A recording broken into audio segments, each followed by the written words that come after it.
What's going on, everybody? Blade55555 here, and today I'm presenting the next video guide for my Road to Improve series. This ELO is about 1300, which should be equivalent to somewhere in Gold League, although it's hard to say because a lot of the players I've seen at this ELO that have played rank got platinum and then stopped playing, so their ranks aren't accurate, I don't think, but I could be wrong on that. Either way, this is going to be kind of the next guide and how to improve here. So at this point in the stage, if you are at 1300 ELO, then congratulations, you've made it pretty far. At this point, your mechanics should be pretty solid. Your scouting should hopefully be decent as well, although there's probably still room to improve. And you should have your build order down with whatever civ or civilizations that you play. So what's next then? How else can you improve when you have that down? Well, now the real fun begins. Not only do you have to keep up on those skills, scouting, spending your resources, but now it's learning just various situations, still learning to spend your money under pressure. You have to be able to react, various things like that. Build orders are still important, obviously, but being able to adapt is going to be very, very important because you're going to start at a place now where you're going to face pressure or stuff that you don't face at the lower levels, because most players at lower levels are more to, their builds are inefficient. So like a normal attack, for example, for a knight could hit at like 430 if you really rush it as French, for example, right? But at a pro level, maybe they can get that. But at lower levels, they may not hit till 5 minutes or 5:30. Whereas at this, probably starting around this level, you'll get knight harass a lot earlier. That's just a very odd, just an example I'm giving. There's various things like that. So that's kind of what this video is going to be going, is adapting, what to adapt to, and then, kind of learning unit compositions that you should go for. This is going to be a Rus versus French. Dr. Dabston is the player that gave me his ID for this ranking. If he is watching this, I'm not going over you because I know you said that you don't really play French, so I'm trying to kind of showcase someone at this level who's familiar with their civ, and from watching this replay, this player seemed familiar with what they were doing as Rus. And unfortunately, Dr. Dabson, as another thing, you haven't been playing enough 1v1s to really get a lot, unfortunately, so this is what I got for this video. That being said, as you can see, this is a very standard build order. They got the 3 on wood, which is very standard. The only mistake that they've made so far is they haven't made their tower yet, even though they have the wood. So we're just going to kind of skip forward and kind of go over examples of what I'm talking about when I say working on adapting, reacting to certain situations. Which again, it kind of goes into the last video a little bit where I went over scouting, but this is going to be what exactly you should do and unit compositions that I would go for. So in this matchup in particular, something I've been messing around with is horse archers and knights. And knights are actually, Rus knights aren't that much worse than French knights in a straight up engagement, because the Rus knights actually have extra HP in the Castle Age with the blacksmith upgrade. I don't remember the name off the top of my head, but it gives Rus 20% extra HP on all their cavalry units, such as horse archers and knights. And it does seem pretty strong in my experience so far. So that's kind of one thing that I think a lot of players are starting to kind of mess around with as well. But that's kind of just a build order video that I'll go over at a later point. So in this game, we're seeing very standard stuff, except the Rus player here has not made a tower, which is a pretty big mistake because that gives you an extra, I think it's 2 wood per villager, 20%. So that should be about 2 wood. They didn't get wheelbarrow as well. Looks like they just want to go for a straight fast TC, which is why they didn't make the tower. But what they could have done instead is they actually could have skipped, if they want to get it a super fast second TC, skip the hunting cabin, since they're not getting wheelbarrow anyway, and just they can actually make a TC at about 5 minutes and 10 seconds or something. So that's one thing to make this build more efficient. They could have made their second TC before their barracks had been just fine. So as we can see, our Roost player here is scouting around. We see no stone, so that means no second TC. We see an archery range, knight. So we know that our opponent here is going to be aggressive. Unfortunately, they lost their scout kind of a little sloppily here. If they just ran straight here, they could have gotten all these deer. And that would have been a nice boost to their bounty. And now we're getting the tower, and then we see our French player here with their scout just hanging. This should be denied. If you ever see this, you should use a spear, which it looks like they're doing here, because you don't want to give them the free information if you don't have to. Also, don't like this wall. This wall should be up here, because I think there's a hole here, or if not, there's about to be a hole here. So this wall is kind of poor. Should have been up here to prevent raids. So we can kind of see that our Roost player here has a very definitive plan. His goal is 2 town centers, and he scouted our French player and knows that they're going to be aggressive. The fast archery range indicates aggression. So, and these walls, for those who aren't aware, is actually a smart thing to do. This prevents the French player from just raiding super easily. He has to run all the way around, which means extra town center fire. And then he's going to get fire from this, and then he can't just run out. He's got to run all the way around to get out. So if the French player here sent this knight in, and even without these spears being here, this knight would most likely die if it actually dived onto these villagers, because it would take 8 arrow shots plus town center fire while running in, and then it has to run all the way back out. This is a very good defensive position for the Roost player here. I will say, I think the Roost player is making a lot of spears. When I do think they need to get these archers out a little bit quicker, but it's not the biggest deal here. Because again, 2 TC, so it is a little delayed. So we're just going to skip forward a little bit. Again, these videos aren't meant to go over complete games. It's just kind of to go over the tactics I'm talking about. Archer spear is a fine composition to go for against French.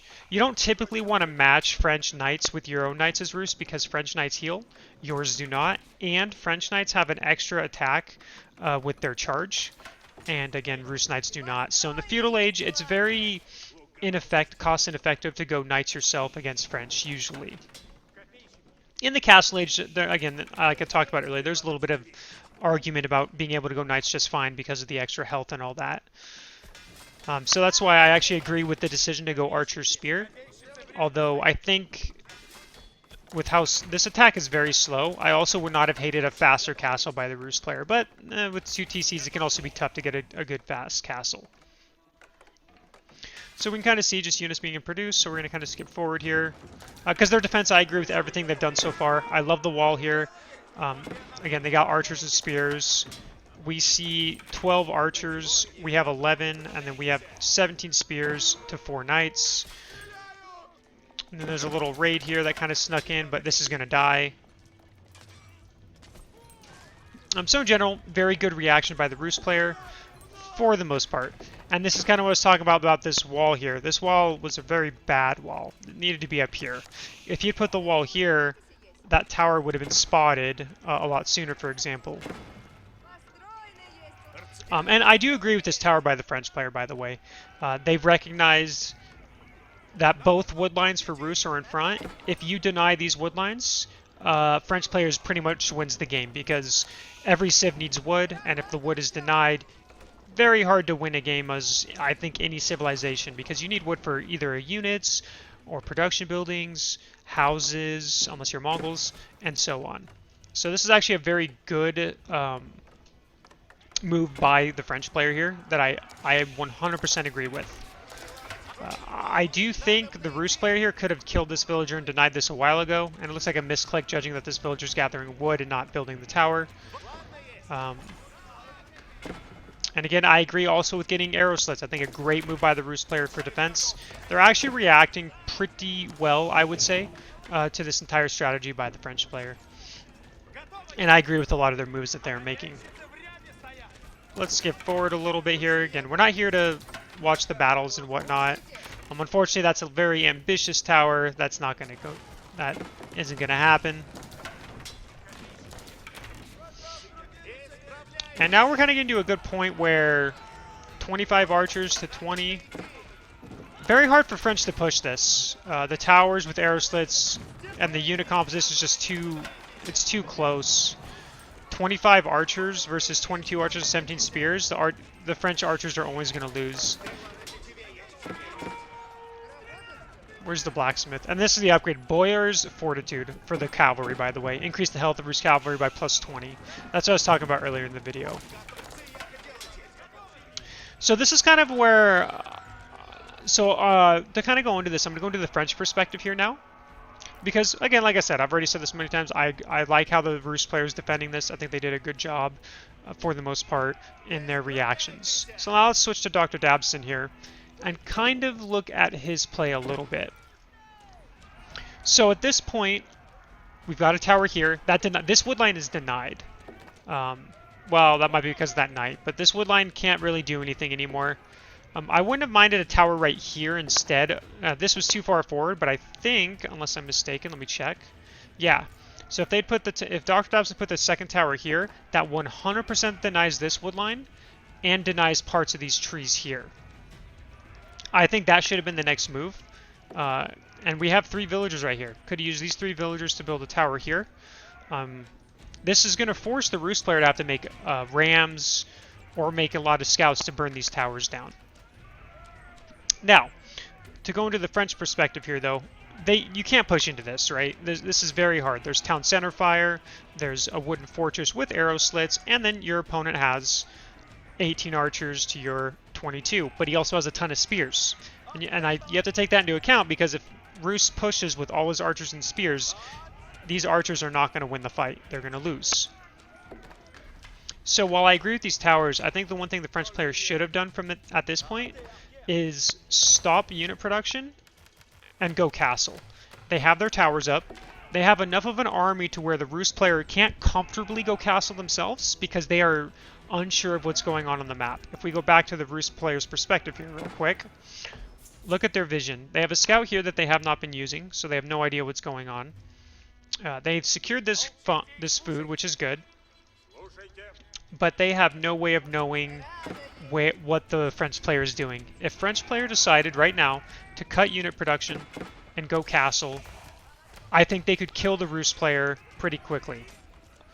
Because as you know, the French player was close, but then they queued 8 archers, and then they're queuing knights. And then this is just very, very hard to push into. And while Rus would be able to catch up pretty quickly on the castle, I still think going castle would have been the better decision at this point. Get the relics, use that map control to get even the sacred sites as well, and maybe even try to drop a fast keep on this wood line. Because if you drop a keep on this wood line, it's going to be very, very hard for the Rus player to win this game. Because they have to get trebuchets, and if you're repairing the keep, then they have to get multiple trebuchets. And unfortunately, this tower, I did suggest it, but it's a little late now. Rus player has a pretty sizable army, and they know that they're not pushing at this point. So let's go forward here, see if there's anything else.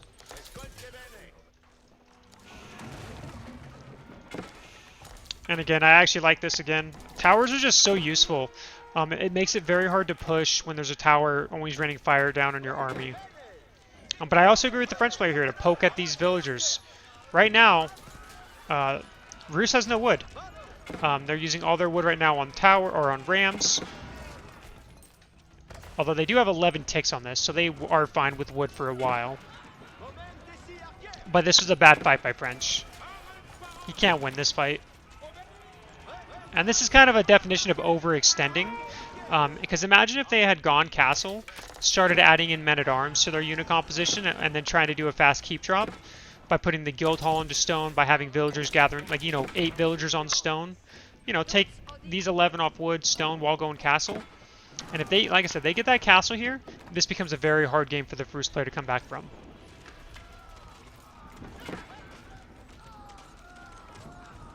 At this point, the greatest weakness for the Rus player is he has no food. He has to start making farms, which is brutal.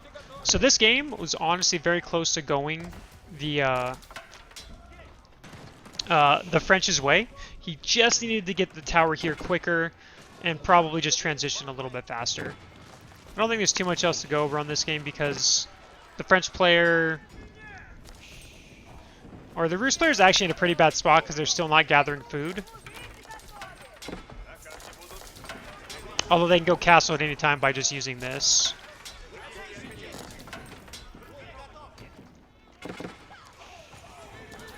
And again, I like the towers. They're able to kind of... French is trying to push back here, but they're being too... what's the word? They're just pushing too hard and losing a lot to these towers. And they just haven't really been able to secure enough of a military. One thing they also should have done is take this boar. This is like almost every not every player, but at the high level, it's almost common now for almost every civilization with map control to start taking boars now. Which is good, because boars are very strong, because they give you a lot of food for free, pretty much. Not free, but they give you a lot of food. So that's going to be it for this portion of the replay. We're going to go skip to another one and kind of go into more detail on what I'm talking about. Alright, now we're here for the second part of this video, just to kind of showcase another matchup here, English versus Russe again, except this time it's going to be, obviously, English player we're going to kind of be focusing on instead of the Russe. And again, very solid build order. This is, again, very common nowadays with English to go 2-2-2. This is so you can get fast wheelbarrow and then get farms. So let's move on. So to kind of also go into perspective with what you want to start doing at this level of plays, you know, other than adapting and all that, is you should be starting to work on your micro as well. Micros... This is kind of the part where micro should start to become an addition to everything else you've done. In my previous two videos, I've gone over how micro isn't something you should focus on because there's just other things you should worry about. In the last video, we went over scouting and how that's important. And then in the first video, we went over how resource gathering, or spending your resources, which again, kind of actually went to the last video too, was the focus. At this point, you should be able to add in micro to your play. And a big tip I always like to give to players when learning something is to focus on one or two things at a time.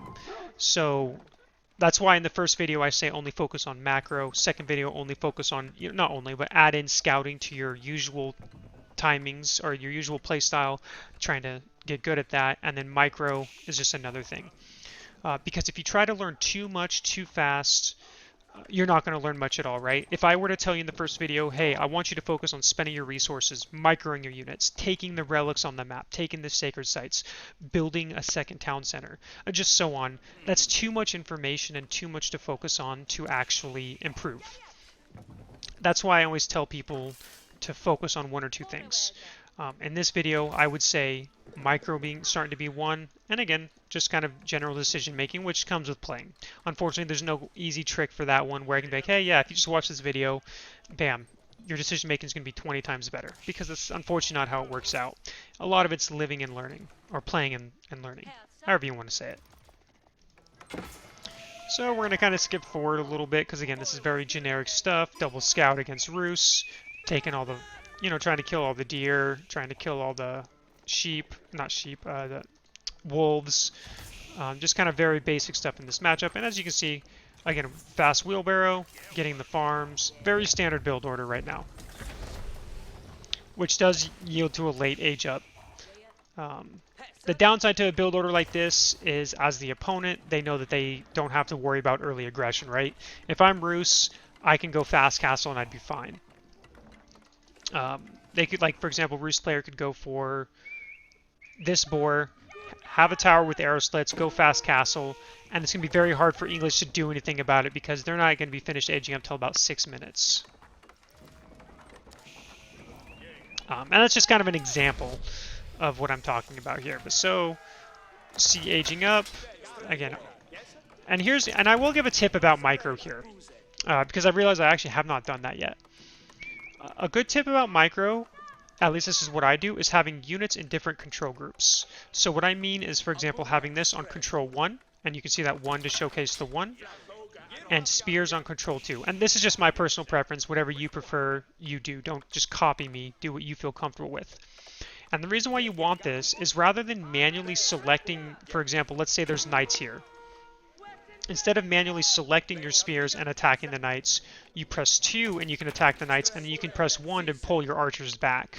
That's just very basic micro that you do want to be able to do, though, because when you're in an archer spear versus knight archer composition, you need to make sure your archers don't get hit by the knights, and you want to make sure your spears can pull back when the knights run away. That's kind of the most efficient way, is to have them on 2 different control groups to control them quicker. Because imagine if these units were meshed together, which I can showcase here in a minute, I'm sure, when he moves out. So this is what I'm talking about right here.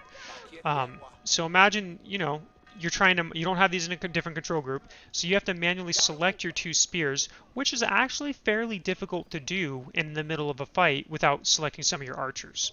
If you just want to move back your 2 spears, oh whoops, you accidentally selected an archer who's now no longer attacking but running backwards. And then vice versa. Maybe you know, if you're trying to pull your spears to go forward and you try to select them, maybe you select some archers instead with the spears, so you're sending spears and archers to go after knights. Just little things like that. So that's a very thing I recommend working on when it comes to micro. And then we have a knight raid here. Nothing unusual. We've scouted a stable. We've scouted that they've taken the hunts. We do see that there's no boar being taken by the Roost player, which I do think is a mistake. Oh, as I say that, here we go. But here's the downside to taking a boar at 8 minutes and 42 seconds. There's now units down here that can kill villagers. Whereas when you take the boar immediately once you hit Feudal Age, you should have a tower up well before a single longbow can come pressure you, especially when it's this far out. So just a kind of a big mistake by the Roost player here. And then we kind of just see, again, this isn't unusual stuff. We're going to see longbow spear pressure.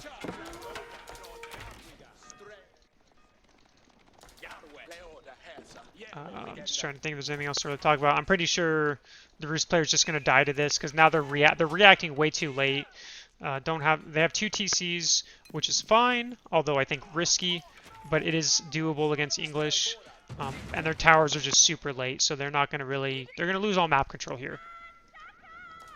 What the Roost player should have done, and if we go into their perspective here, we're going to notice that they haven't really been scouting, so I think this attack kind of caught them by surprise. And this is a big key factor in reacting to what you see. If you see your opponent making a ton of units, you know that you have to make a ton of units yourself. Instead, like, look, now they're panic building all these archery ranges at 10 minutes and 50 seconds.